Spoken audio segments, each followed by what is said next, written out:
Welcome to WAHNcast, the official podcast of the Women's Affordable Housing Network. This is our space to connect, get real, and talk about what's really happening in housing, from bold leadership to resident stories that ground us in purpose. We're here to amplify voices, strengthen each other, and share the kind of conversations you'd have with a friend who gets it. Because when our voices are amplified, our communities grow stronger, and so do we. Welcome to WAHNcast. I'm Angie Truitt, Vice President of Communications for National WAHN, and I'm joined today by my friend Susanna Medoff, President of the New England WAHN chapter. Thanks, Angie. In this episode, we're honored to sit down with Vanessa Volz, Executive Director of Sojourner House, a Rhode Island-based nonprofit dedicated to supporting survivors of domestic and sexual violence, human trafficking, and other forms of abuse. Vanessa has spent her career advancing housing, justice, and safety for women and families, leading with compassion and purpose. Together, we'll explore how Sojourner House connects trauma-informed care with affordable housing, the importance of cross-sector partnerships, and what true housing security means for survivors. It's an inspiring conversation about resilience, advocacy, and the power of community. Let's get started. Vanessa, welcome to WAHNcast. We'd love for you to kick us off with telling us a little more about Sojourner House. Absolutely. And thank you, both of you, for having me on for this conversation. I'm really excited to be here. We're excited to have you. So I've been with Sojourner House, which is a victim services agency, and we provide a wide range of supportive services to victims of domestic violence, sexual assault, and human trafficking. And we were founded in the mid-1970s. It's actually our 50th anniversary as a community-based organization next year in 2026. And initially, we really were focused on emergency crisis intervention services. The first program the agency offered was a hotline for individuals that were in a dangerous situation and needed to safety plan. And then from there, an emergency shelter program emerged. And then over time, additional supportive services were incorporated into the work. I joined the agency in 2011 when the agency was still primarily focused on emergency services. There was a shelter program and a drop-in center.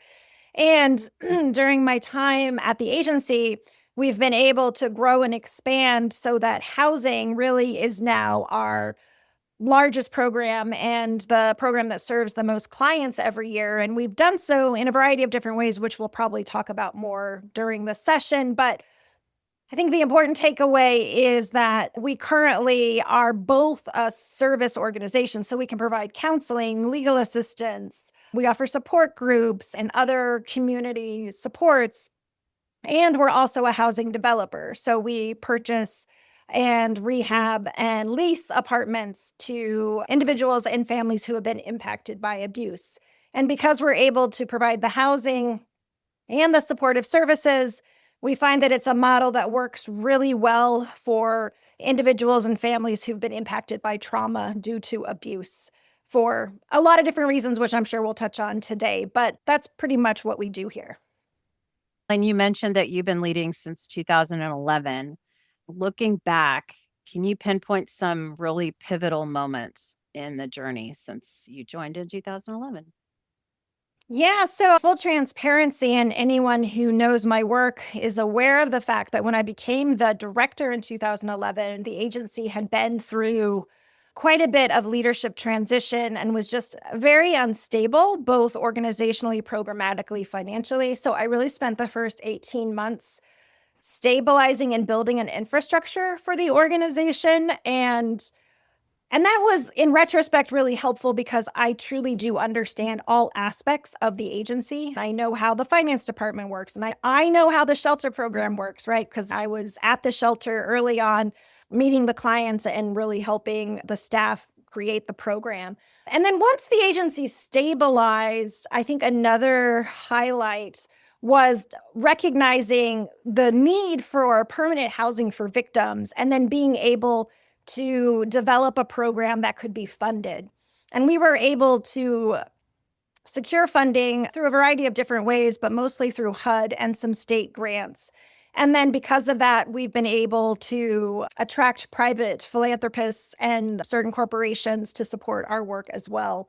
And so I really see that as that was really a highlight, just recognizing that survivors needed more than just emergency shelter and how could we help fill that gap. And then I think the third piece that really has stood out is when we updated our own mission statement in 2020 to include housing development as a core program that we wanted to focus on organizationally. And that has just opened up additional doors and opportunities for us as we've grown that arm of the agency. So there have been a few different places along the way that really stand out. Well, we're glad you have included housing as such a priority because it clearly is for everyone, especially, the clients that you deal with. And we're excited to introduce your work to the people that we're connected with in housing. Definitely. And Vanessa is a new advisor to the New England Women's Affordable Housing Network. So I know a little bit about you, including the fact that you were an attorney before you stepped into your current role. So I'm wondering if you can speak a little to how that background impacts your leadership and what drew you personally to pivot to nonprofit work specifically. So I moved to Rhode Island for a legal job. I was hired as an attorney for another nonprofit that was specifically providing legal services. It was an agency working directly with individuals who had disabilities, and they were doing civil rights work. And I was representing clients in a variety of different issues, but I was doing a lot of work around housing because I had a lot of clients who were at risk of losing their housing due to their disability. I was working with a lot of clients who had mental health issues and they would forget to pay their rent, or they would have behavioral issues due to their mental health diagnosis that caused them to violate their lease or cause disruption in the building. And so I was frequently representing clients who were about to lose their housing, which is really stressful. And I was doing the work long enough that I was starting to see the same clients come through because I would help them and we would avoid eviction. And then a few months later, they'd be back in the same place.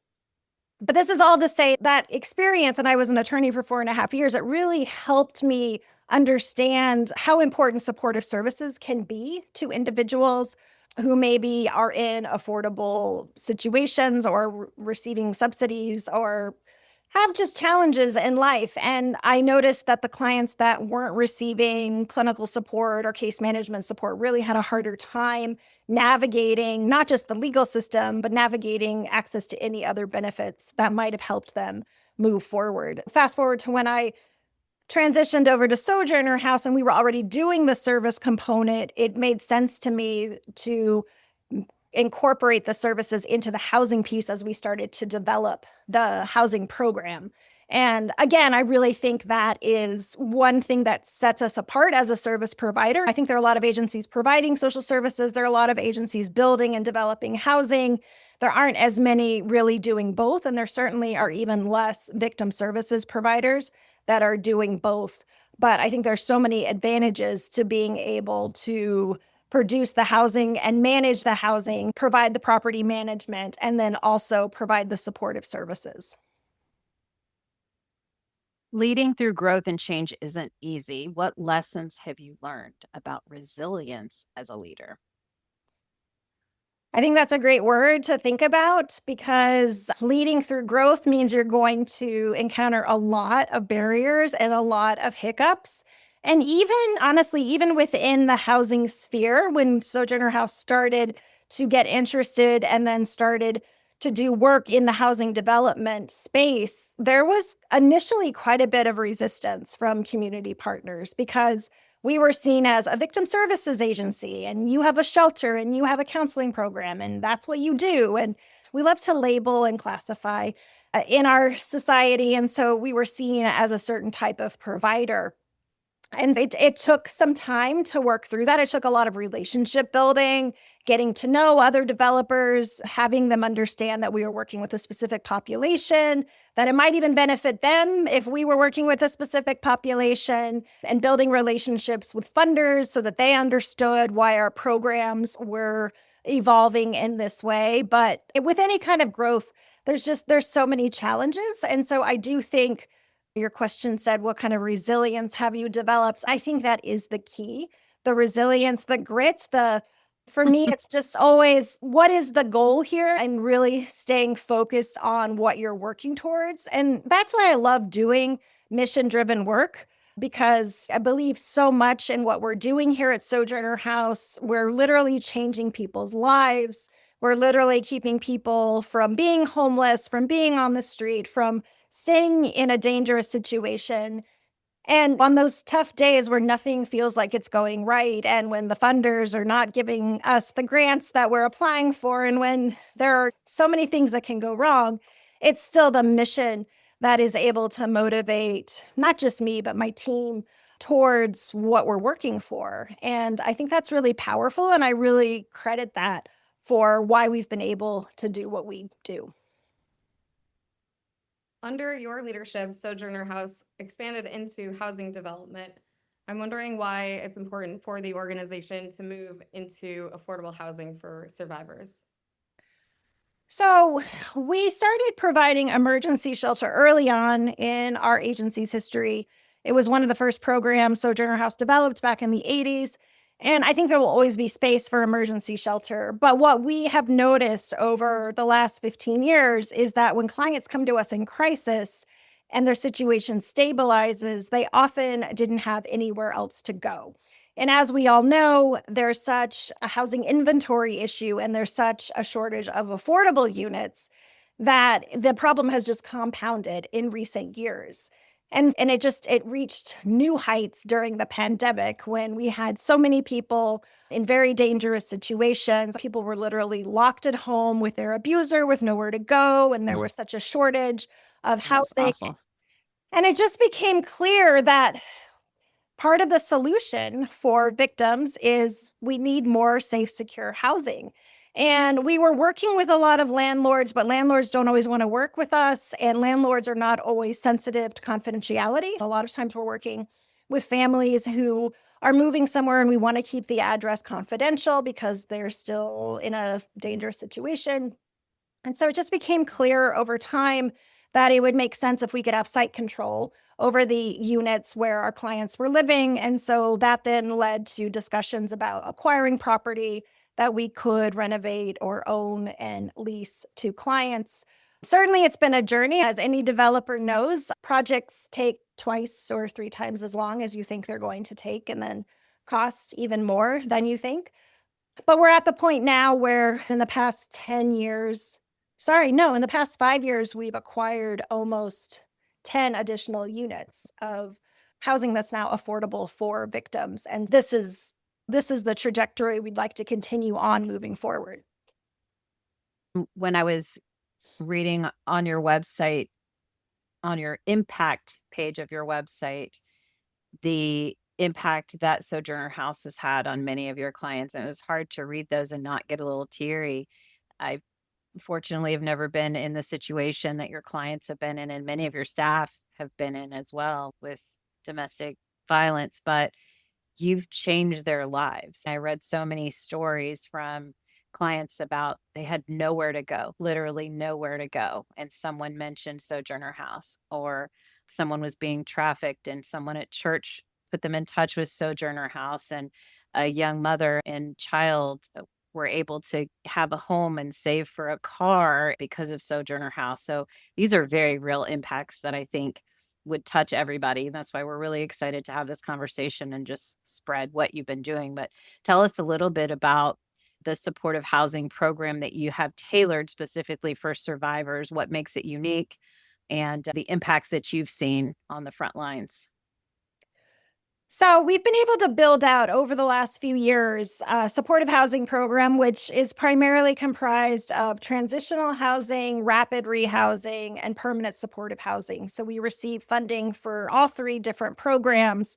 Between those three programs, we have close to 200 total units, and we don't own all of those units. We lease some of them. But those are units, and most of them are occupied by small families. So again, the number of individuals and families we're able to help has grown exponentially over the last few years. But the idea behind the supportive program aspect is that we're not only helping the client find the unit, so we have a housing navigation department, so we can help clients find the unit if they're not renting one of ours. And then we can subsidize the rent based on their income and their eligibility. And then we can provide supportive services. So every client is assigned a primary case manager who works really individually with the family unit or the individual and really works on what the goals are for the individual or the family in terms of, are they seeking employment? Do they need to save for a car? Is transportation an issue? Some of our clients are undocumented or have legal issues or family law issues. There are just so many different challenges that many of our clients are encountering. Every case manager works on a personalized plan, but then there are also other supportive services we can provide. We have a clinical program, so we have 4 licensed clinicians on staff, as well as a substance abuse counselor that we contract with. So some clients receive individual therapy or group therapy. And we also were really excited 2 years ago, we were able to start a legal program so we can assist some clients with family law related matters, which has been really impactful because it can be a long wait to get pro bono or low cost legal assistance. So being able to provide that in-house is a great advantage. And then just working with the client. Most of our clients have experienced such intense trauma, and everyone works to recover from that trauma at a different pace and in their own way. And some clients want to attend support groups and meet other survivors and share that experience. Other people want to work individually. We also have programs for children. So, for example, during the summer, we offer a free summer camp for children who have witnessed violence. And it's supported by a local high school, and they provide most of the counselors and they lead a lot of the activities for these kids who normally wouldn't get a summer camp experience. And we've developed other unique programs in that respect to really provide the support for the family unit. Wow, Vanessa, that's great. In addition to providing the housing, that is quite the list of supported services that I imagine are all needed from all different types of survivors that you're working with. I'm wondering if you can dive a little bit deeper into the legal program and in particular the immigration advocacy that you're providing to some survivors. So we started providing immigration assistance to undocumented clients almost 10 years ago. So we can help clients who are undocumented and are victims of abuse and are cooperating with law enforcement. We can help them file what's called a U visa. We've also done some asylum claims and we've been successful. And then when we started representing and providing services to victims of trafficking, we were able to start assisting with T visas, which are visas for individuals who are trafficked. And that's been really helpful. Obviously, a lot of victims who are undocumented, they fear reporting the abuse. But in order to obtain this relief, you need to cooperate with law enforcement, and there are certain laws and regulations around how that is done. And then the program has expanded from there. We now, as I mentioned, we have a legal program which can provide family law assistance to anyone. You don't have to be undocumented. And we have 1 licensed attorney on staff. We have plans to hire a second attorney in the next couple years with some grant funding that we've recently renewed, which was exciting. And as you can imagine, the requests that we receive for that program, we often have to cut off intake because we only have so much capacity in order to provide that support. But there's just such great need. And I often feel like the more visible we are and the more that we grow our programs and offer more services, the more people are referred to us. And I often say I feel like Sisyphus trying to push this boulder up a mountain, and it keeps like rolling back towards me. So You're getting your workout in. And like we talked about before we went live, I practiced law in my former life as well. And it's funny because I wasn't in family law, but anybody who comes to me for any legal advice, they just want to find a family law attorney. So it's such a need for victims of abuse that don't have the resources, don't have the connections, can't write a big check for a retainer. And so I think it's incredible that you guys have taken that on and that you're growing so much that you anticipate adding another attorney to your staff, which is a nice segue into our next question. You grew from a precarious financial position to over $10 million agency. And that growth is just remarkable. So tell us a little bit about the strategies that have been key to ensuring that sustainability and that continued growth. Like a lot of things, it didn't necessarily happen gradually. There were these spurts, these growth spurts, where, for example, when we started doing housing work and we started applying directly to HUD for grants, we were able to secure some larger funding sources that helped elevate our budget. And with HUD grants, we have a number of HUD grants now, and they require matching funds. And so that requires you to find other non-federal dollars to match, which is good in a way because then that helps support the program.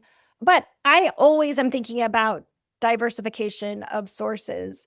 And we host fundraising events. We cultivate relationships with individual donors. Rhode Island's a small state. The corporate partners that are here, we've really tried to build relationships with, which have also, that's become easier since we started doing housing work because there are a lot of banks and financial institutions that really have prioritized housing as a philanthropic area that they want to support. So it's been helpful to be able to go to them and say, we're working on this project, or we need a little bit more money to finish this renovation, or with your donation, we can then provide counseling services. Those are great talking points with funders. But it is interesting. I talk all the time about diversification, but it's been one of those issues where I started talking about diversification years ago with my board of directors, and I would focus on ratios, like what portion of our budget is coming from federal grants and state grants and foundation grants and unrestricted money. And because we've been so successful in securing federal grants, the ratio of federal grants is still so high, even though our overall budget is growing. And actually, the fiscal year that just ended in June for us, we brought in over $13 million in revenue, which is the largest budget we've ever had. And is the first year I was here, our budget was less than $1 million. And we bring in more per month than we did at one point for the entire year. And sometimes it takes me a minute to like fully to process that. But look at all the services that you're providing now that you weren't providing when you started too. So you've grown exponentially, and thankfully the money has followed because of all of your hard work. Yeah, absolutely. Vanessa, you mentioned some fundraising strategies that you've had, including events. I'm wondering if there are any ways that listeners living in or near Rhode Island might be able to help you in your fundraising efforts. Absolutely. Thank you for asking. That's a great question. We actually have probably our biggest fundraising event of the year, which is a masquerade ball. It's coming up on November 21st. It's in downtown Providence. And it's our 15th masquerade ball, and it's also our final masquerade ball. The event has been a great success, but it's also a ton of work to put on. And as it becomes bigger, it's more work to put on. And as costs rise, it's more expensive to put on. So we've reached the point where we feel like we've had a great event. It's successful. People still come to it. So we want to sunset it on a high note. So this will be the final masquerade ball. I am anticipating it'll sell out probably by the end of this month, actually. But that's coming up on November 21st. So we're very excited about it. I'm very excited about it, let me tell you. And then in the spring, we also have an event. We have a breakfast, which is more mission focused. We normally give a few community awards. We normally have a survivor speak and share their story at the breakfast, whereas the ball is more of a gala with a band and dancing and people having fun. We do raise money and we do have a live auction and all of that, but it's just a different kind of feel. So those both sound great. Thank you. Yep. And Rhode Island goes to Venice for this one coming up. It looks, Yes. It looks like it's going to be very cool. So you talked a lot about, especially like having productive conversations with your banking partners now that you're in housing and talking because people have prioritized housing outside of what you were having conversations with them about before. Talk a little bit about the role that partnership plays in expanding your impact, whether it be with the funders, your developer partners, other service providers? Have you reached out beyond Rhode Island to see if are people doing this outside? Do you all collaborate? Talk a little bit about that for us. Yeah, yes to all of the above. When we started doing development work, I really systemically tried to meet with other local nonprofit developers. Again, just to learn from them, but also to let them know why we were developing and how I didn't want them to see us as a threat. And we've developed some great relationships that way. There have been some other partners where I can call them when we have a tricky situation and say, hey, how would you approach this? And there have been a couple projects where other organizations have even really weighed in with helping us flesh out the plan and flesh out the timeline and just really offer their expertise, which has been amazing and very appreciated. And I have enjoyed getting to know a small number that I'm aware of other victim services agencies in the country that are doing this work. Again, there aren't a lot of them, but that's been a great way to share resources. And then just locally, even on the service level, we could not do the work we do at Sojourner House by ourselves. No organization is an island. We make so many referrals to other agencies, to healthcare providers, to food banks, to furniture banks. There's so many things we can't do at Sojourner House. And I often say to my staff, we are here to do X, Y, and Z, and let's do those things well. And then let's find other organizations we can partner with to do the other pieces we can't do, because the need is infinite and our resources are definitely finite. So Yeah, and it can get overwhelming because you do want to try to solve all of those problems for the clients that you've built relationships with. But it's nice that you have some defined guardrails there to keep everybody focused on your critical work that you are doing. I'd like to dive into a little bit more about the affordable housing industry and how we can support you besides attending your lovely events in Rhode Island. So your survivors, they face a lot of different challenges that overlap, like violence, poverty, housing insecurity. How do you think the affordable housing industry can better partner with organizations like yours and those that serve those kinds of survivors? yeah, I think the biggest way right now is just making sure that there's a provider at the table. So I know in Rhode Island, at least, which is obviously what I'm most familiar with, there's a lot of discussions going on about how can we create more affordable housing? How can we expedite construction? How can we keep construction costs down? And there are certain committees and organizations working on these issues. And sometimes things get back to me and I'll say, oh, but have you thought about what'll happen when you have a 50-unit building and we want to house survivors there, but they're concerned about confidentiality, or I'm just using that as an example. So oftentimes I find that survivors' voices and experiences aren't always incorporated into these policies and designs. And so I think it's really important to make sure that population is being considered as we continue to build and fund affordable housing. The statistics are staggering depending what you're looking at in terms of how many people have experienced abuse in their lifetime. Some statistics show 1 in 3 women will be a victim of domestic violence at some point in her life. We also know that individuals who have experienced chronic homelessness have a even higher rate of experiencing some kind of domestic or sexual violence. And so my point here is that there are a lot of individuals who need to access or will access affordable housing that have a history of trauma or abuse. And the more that we can be mindful of those experiences and incorporate them into the design of additional affordable housing units, I think it will better serve the entire community. Well, and the vast majority of residents in affordable housing developments are women, most of them single women with families. And put your stats together with that, and the chances are many of our residents now are already living in affordable housing developments and don't have access perhaps to the great services that you all provide. So I know that in looking back at some of the feedback we got from our National WAHN Summit, many of the comments we received were around women's perspectives, women sitting at the table and raising these issues. Because if you have primarily how it's been historically, men making all the decisions about affordable housing development, there might not be the voice at the table going, wait, we need to consider X, Y, and Z, like from a woman's perspective. And this definitely needs to be something that more people are considering going forward because those stats play out and we need to be addressing that for the people that we're serving. But that also leads nicely into your work at Rhode Island College. You're teaching gender and women's studies program. So that obviously influences your perspective in your work at Sojourner House and probably throughout your career. That's been something that you have prioritized. Tell us a little bit about how that work shapes your perspective as a leader and an advocate. Yeah, it's really been a gift to be able to do that work on the side. I actually started teaching even right before I took the position at Sojourner House. It's really given me the opportunity to stay current with academic journals and research in the field.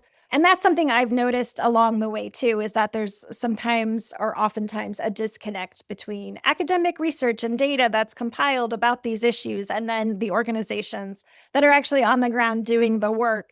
I feel really fortunate that I've been able to have a foot in both worlds and be privy to some of the academic journals and articles and thinkers that are writing about these issues, but then also be in the field. And I think that really resonates with students. A lot of the feedback I get when I teach is that students appreciate having the perspective of someone who is doing the work, who isn't just, and I'm not minimizing, obviously, professors. I know that's full-time professors, that's tough work, but I do think there's some value to having people in the classroom that have the practical knowledge. And I also just want to say, too, I feel really fortunate because I always learn so much from my students.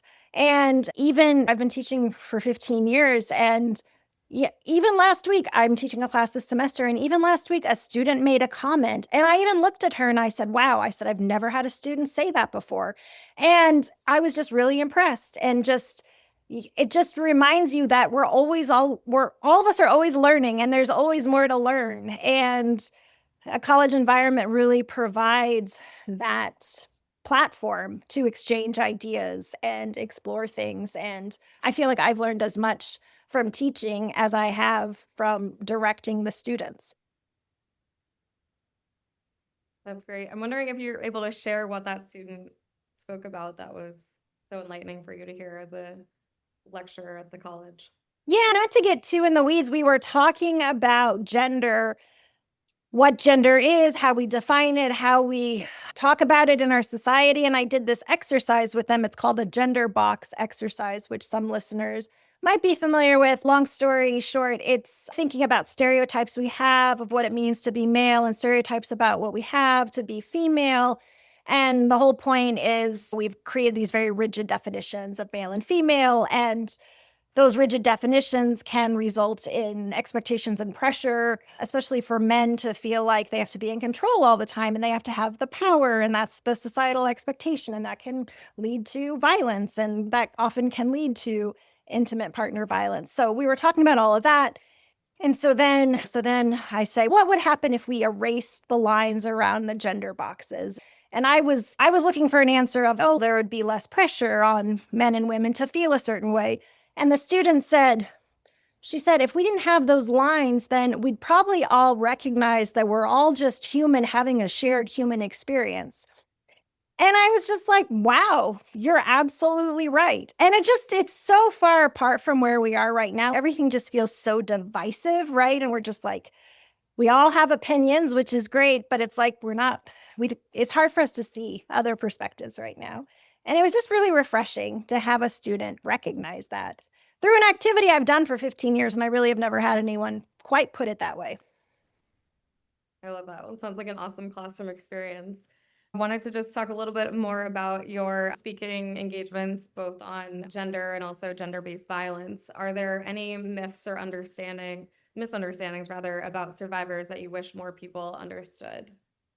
Oh, so many. Probably the one I mention the most is that I get asked a lot why victims don't leave sooner.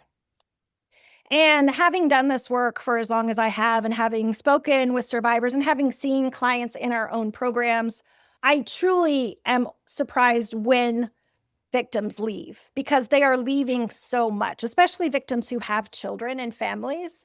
The clients who come to us at Sojourner House, they're so low income. They really have exhausted all their other options, resources. They've slept on a friend's couch. Slept they've slept so many different places by the time they wind up seeking our help. And it's truly amazing how little some of them come to us with in terms of material objects and everything that they leave behind, which is just a testament to how dangerous the situation was, how willing they are to leave all their material possessions in order to secure safety for themselves and their children. And so for me, the longer I do this work, and then to see how difficult it is to find a shelter bed, to find affordable housing, to find furniture. My goodness, we have clients who they're able to rent an apartment, but they can't pay for a dining room table. Just like these things that are just difficult. And for me, it's never, why didn't she leave sooner? It's always, wow, how was she able to leave? Because it was so difficult. The journey was so difficult to get there. I think everybody's used to hearing that story. I think the people who've never been in a situation like that's probably the first thing that comes to mind when they hear something about somebody who ultimately, why didn't she just do it sooner? And so it's good that you provided that perspective for people who might not have experienced that on their own. What's next for Sojourner House and for you personally in this mission-driven work? Well, for Sojourner House, we are in the middle of a strategic plan to stabilize the organization. And we had the strategic plan a year and a half ago. And I'll just say a year and a half ago, things were a little different in the external world.